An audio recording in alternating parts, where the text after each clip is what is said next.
Alright, welcome to the shop.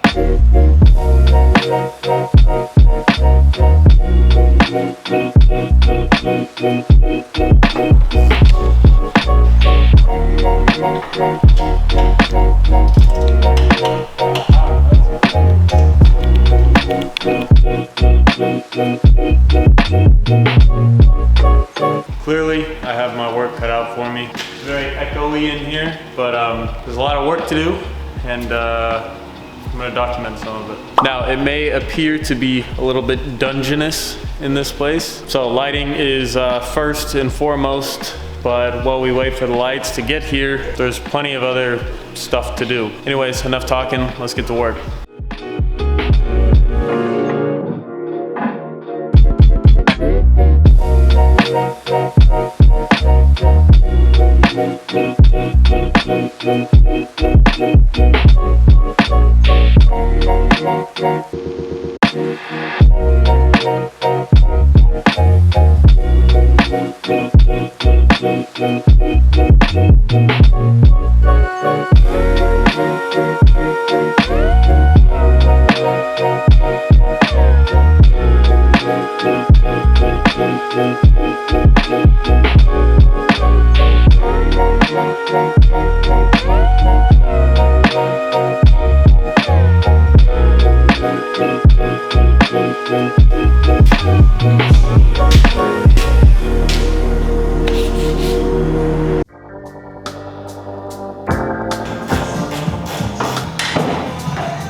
All glass headlights. Clearly we're working on an old vehicle because most everything now is plastic junk. Alright, well, if you can't tell by now, this is by far my most ambitious project yet. With that said, my approach to this car is to simplify it, and by that I mean basically strip the car down to bare shell. So chassis and engine harness is coming out. Though I don't know what exactly is going in this car, I do know that it will be a more modern power plant with modern fuel injection and just overall modern technology. I'm also planning on pulling the M10 out very, very soon, so pretty much anything in the engine bay that's taking up space we can just get rid of now.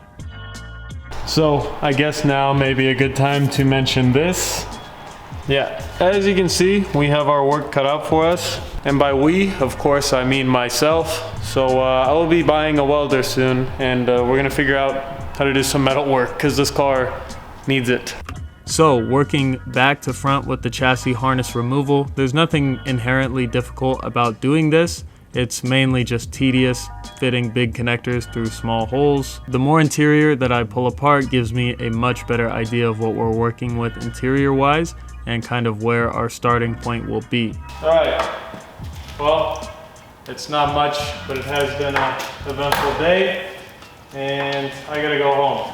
So unfortunately, I will have to pick this up at a later date. Hopefully next time you guys see, I will be back with some materials and can actually start working on this thing. All right, so I just made it back into the shop. It has been a few weeks, and hopefully you notice the lighting is substantially better. Major shout out to my grandfather because I just showed up and these lights were already here installed. The not so great thing, let me flip this around. The E30 is pretty crooked on the lift, and it was not like that when I left. So I'm not quite sure what's happening or what has happened. This car was sitting on the lock, so the lift was set to sit on the lock, so I'm actually not sure how something like that happens. Not to say that this car is not important, but if it was anything else, I would have freaked out. It wasn't until recently that I discovered this tool in the toolkit is actually a stud hanger. No idea, but the more you know.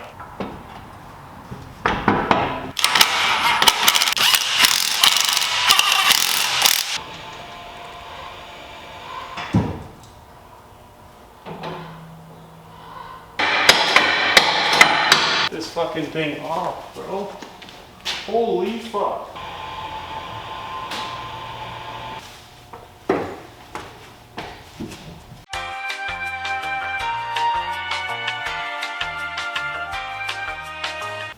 well, E30 is back on the ground. I've come to the conclusion that this lift basically just got airlocked. The strange thing is that I set this car on locks before I left last week. And so when I arrived, one side was drooping ever so slightly, but the problem was, in order to get this car all the way down to the ground, of course, both the lift arms have to be at the ground. So the off side had no problem reaching the ground completely. At that point, you're able to, of course, move the arms, swing them in and out. Now the problem was that this lift arm kind of stayed, I don't know, right up here or so. So the car was really crooked.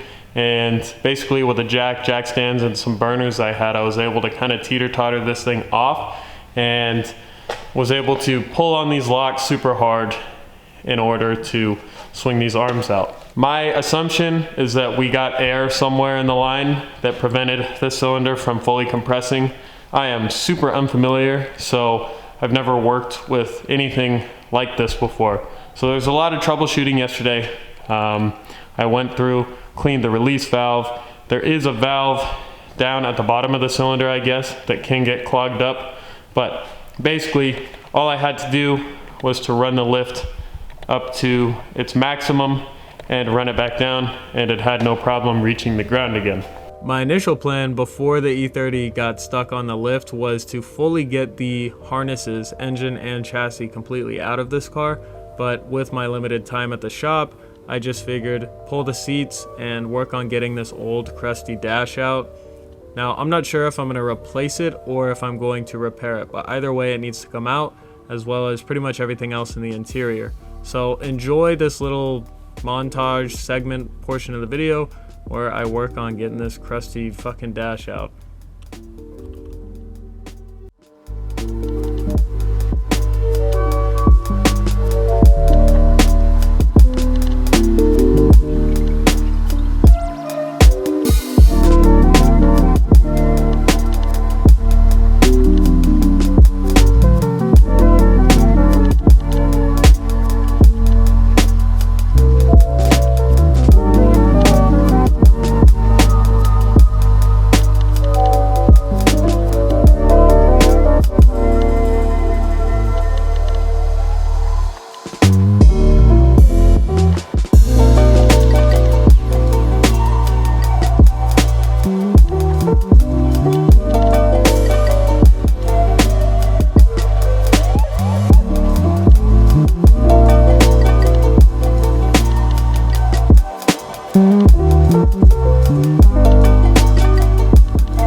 I just wanted to say how interesting I find it that this car is mainly screws as opposed to Torx.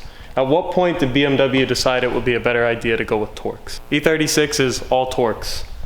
This car, all screws.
right, so dashboard from the E30 is now removed. I am a little bit hesitant now looking at this of following through with my repair procedure, just because this is in a bit rougher condition than I originally anticipated.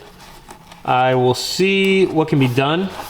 I think I'll still follow through and kind of try and clean this up and repair it. Basically, moving forward, I will repair cracks, and I really wanted to flock this, and I guess I still can.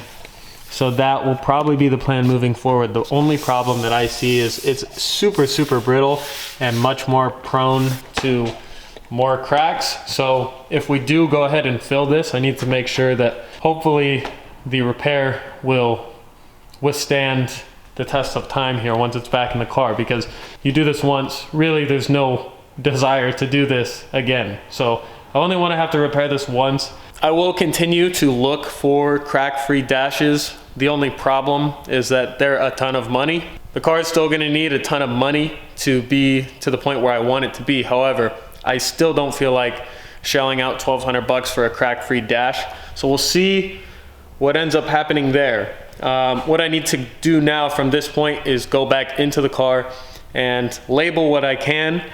And that way, at least when I come back to this in a week's time or so, I'll have a better idea of what I'm looking at. While everything's still fresh up here, I'm going to make note of it with physical notes and labels. So this is where we're leaving it with the E30. I got a ton of stuff marked up and tagged. So I think that I'll be saving myself the headache later on. Shouldn't be confused. Pretty much sure where everything goes. So yeah, still have some work to do, plan moving forward. So up next for the E30, as soon as I can, I'm going to get the shop back up here, get the extractor, I'm gonna vacuum and extract the carpets. I'm pretty sure I want to add some sound deadening, so I'll probably lay that down underneath the carpet. I'll rewrap the parcel shelf. I'll do the C-pillars and maybe the headliner. I guess I'll probably do the headliner depending on what all is going to happen with the car. But that'll be something that I focus on next time. Hopefully this video served as somewhat entertaining, and hopefully you're excited to see future progress on the E30. So I think at some point soon here, we will be pulling the M10. I'd like to get it out. I'm going to be taking the drift car home. So this one stays here, looking good. You guys haven't seen anything with this yet. Very soon.